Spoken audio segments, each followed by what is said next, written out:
제가 원고를 준비를 했습니다. 저희 회의사를 시작하겠습니다.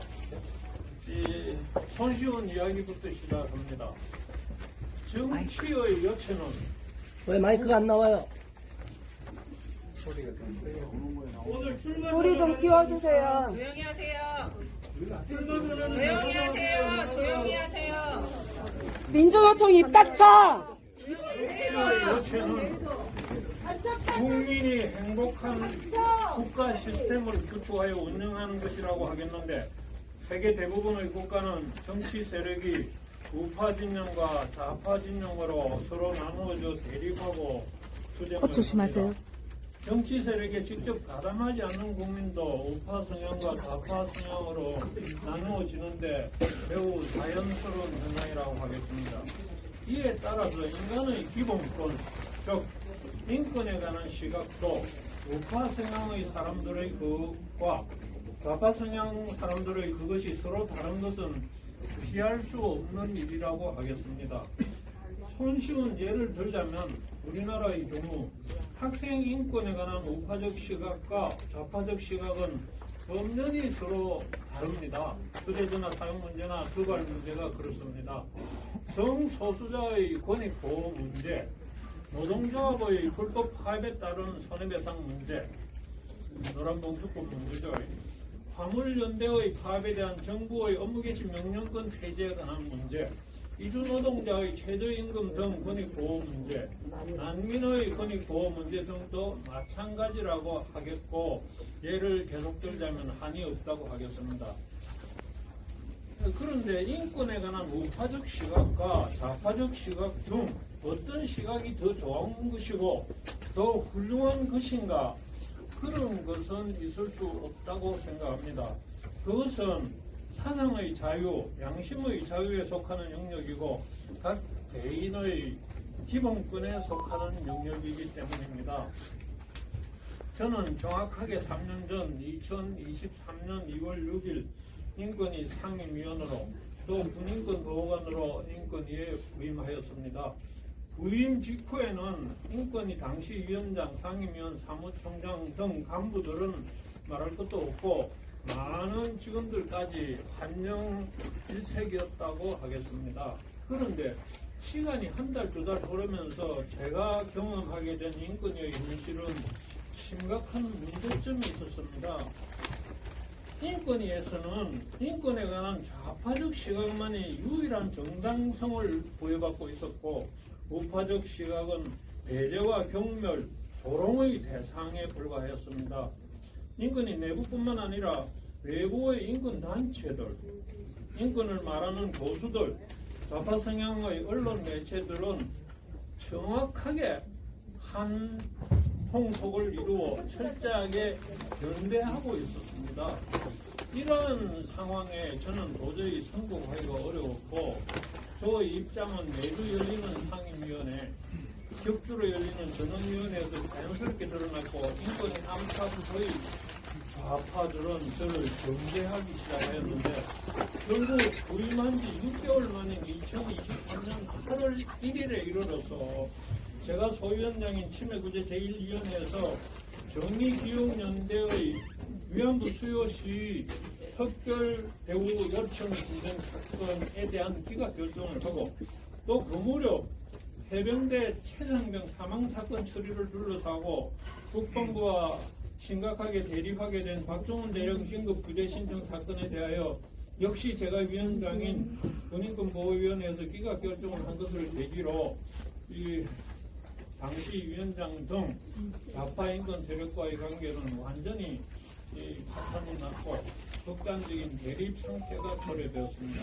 그때부터 지금까지 2년 6개월간 그들은 각가지 불법을 동원해 가면서까지 본인에 대한 근거없는 비판을 일삼고 인권위원직 사퇴를 줄기차게 요구해 오게 되었습니다.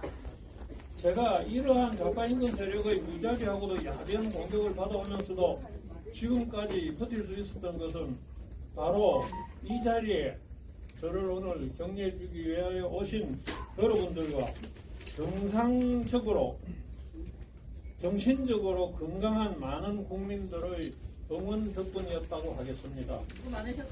수고 많으셨습니다. 인권위에서 본인을 상대로 왜 이런 야만적인 일이 벌어졌는가 하는 문제입니다. 그 이유는 간단 명료하다고 생각합니다.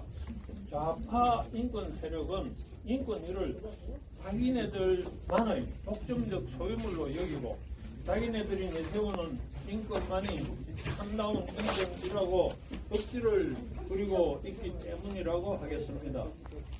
그래서 그들은 우파 인권 세력을 하도하고 제거해야 하는 적으로 있는 뿐이지 공존하고 타협해야 하는 동반자로 생각하지 않는 것으로 보이고 있습니다. 그러면 인권위의 주인은 누구인가 하는 문제입니다. 저는 말할 것도 없이 인권위의 주인은 대한민국 국민이라고 하겠습니다. 맞습니다. 좌파 인권 세력이 더 이상 주인 행세를 하도록 내버려 두어서는 안 된다고 생각합니다. 맞습니다. 인권이라는 의제를 좌파가 독점하도록 방치해서는 안 된다고 생각합니다. 맞습니다. 대한민국의 건강한 국민이 인권의 주인 자리를 하고 갈 때까지 우파 인권 세력은 모든 노력을 다해야 할 것입니다. 맞습니다. 이 자리를 빌어서 인권이 안팎의 좌파 인권 세력에게 짤막하게나마 쓴소리를 하지 않을 수 없습니다. 좌파 인권 세력은 당신네들과 인권에 관한 생각이 다른 사람들에 대한 혐오와 차별을 멈추기 바란다. 당신네들은 평소 차별금지법 제정과 혐오 발언 금지를 입에 달고 살면서도 같은 입으로 본위원 등 인권위원들과 일부 직원들에게 얼마나 거칠게 막말과 폭언, 혐오와 차별을 연습하는지 스스로들 잘 알고 있지 않는가? 내로남불을 하는 것도 정도껏 하기 좌파 인권 세력은 입으로는 인권을 말하면서 악한 입으로 거짓을 말하고 행동으로는 폭력을 휘두르는 일을 삼가야 합니다. 천사의 입에서 나온 법안 이사의 얼굴을 구사하면서 손에는 피 묻은 칼을 들고서 이장이 다른 사람들을 사고 치르는 극단주의적 만행을 그치기 바랍니다. 그동안 저는 어려운 가운데서도 연설을 같이 하는 다수의 인권위원들과 함께 여러 가지 보람 있는 결정을 할 수 있었습니다. 정의기억연대 위안부 수요 시 특별대우 요청 진정사건 기각 결정은 국민 모두가 법 앞에 평등하다는 원칙을 선언한 자랑스러운 결정입니다. 대응 선포로 야기된 국가적 위기 극복 대책 공고했던 결정은 대한민국 국민 누구나에게 차별 없이 적법 절차의 원칙과 무죄 추정의 원칙 등 헌법상의 원칙이 적용되어야 한다는 지극히 당연한 헌법적 요청을 반영한 것입니다. 맞습니다. 양평군 단월면장 고문치사 사건에 관한 직권조사 입건은 김건희 특검이 자행한 야만적 고문 행위에 대하여 우리 국민이 보내는 엄중한 경고에 해당하는 것입니다. 맞습니다. 그 밖에도 여러 가지 자랑스러운 결정이 있었으나 일일이 밝힐 시간이 없음을 아쉽게 생각합니다. 이런 자랑스러운 결정들은 오로지 뜻을 함께 해준 건강한 인권 철학을 가진 인권위원님들과 이를 뒷받침해준 직원들 덕분이라고 하겠습니다. 이 자리를 빌어서 다시 한번 감사를 드립니다. 저는 마땅히 해야 할 일을 하지 못하는 경우도 적지 않았습니다. 무안공항에서 발생한 여객기 참사 사건은 무안공항의 여러 가지 치명적 결함으로 인해 발생한 것인데도 사건은 왜곡되었고 망인들과 유족들의 인권은 철저히 유린되고 있는 실정입니다. 정상적인 인권이라면 진작 입장을 표명했어야 하는 사건인데 그러지를 못하였습니다. 국회에서 거대 다수당 국회의원들이 공직자들과 군인들을 공개적으로 모욕한 사건이 반복적으로 발생되었습니다. 국회의원들은 헌법상 부여된 면책 특권을 악용하고 있는 것인데 인권위는 공고나 의견 표명의 방식으로 국회의원들의 부당하고 부적절한 인권 침해적 운동들을 견제할 수 있다고 하겠습니다. 그러나 인권위는 침묵했습니다. 마지막으로 오는보 목사님 사건에 지극히 아쉬운 사건입니다.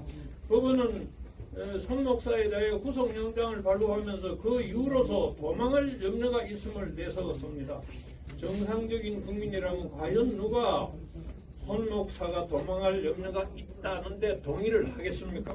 말도 안 됩니다. 이 맞습니다. 사건에서 종교의 자유와 양심의 자유가 법관에 의하여 철저하게 유린되었다고 생각합니다. 맞습니다. 나아가 법원은 아무런 타당한 이유 없이 손 목사에 대한 보석을 허가하지 않고 구금을 계속하였습니다. 법원의 잘못된 재판 행태가 국민의 인권을 심각하게 유린할 수 있음을 저주받으라. 보여준 사건이라고 하겠습니다. 그런데도 인권위는 침묵하였습니다. 제가 좀 더 능력이 있는 사람이었다면 인권위에서 더 많은 다수 국민에게 유익한 일을 하고 인권위를 정상화시킬 수 있었을 텐데 그러지 못하였습니다. 잘 싸우셨습니다. 수고하셨습니다. 죄송할 따름입니다. 수고하셨습니다. 이제 인권위에 남아있거나 새로 입성하게 되는 다른 인권위원들과 인권위의 정의로운 상식 있는 직원들에게 짐을 맡기고 저는 오늘 떠납니다. 거듭 감사의 말씀을 드립니다. 2026년 2월 5일 인권위원 김용건 수고하셨습니다.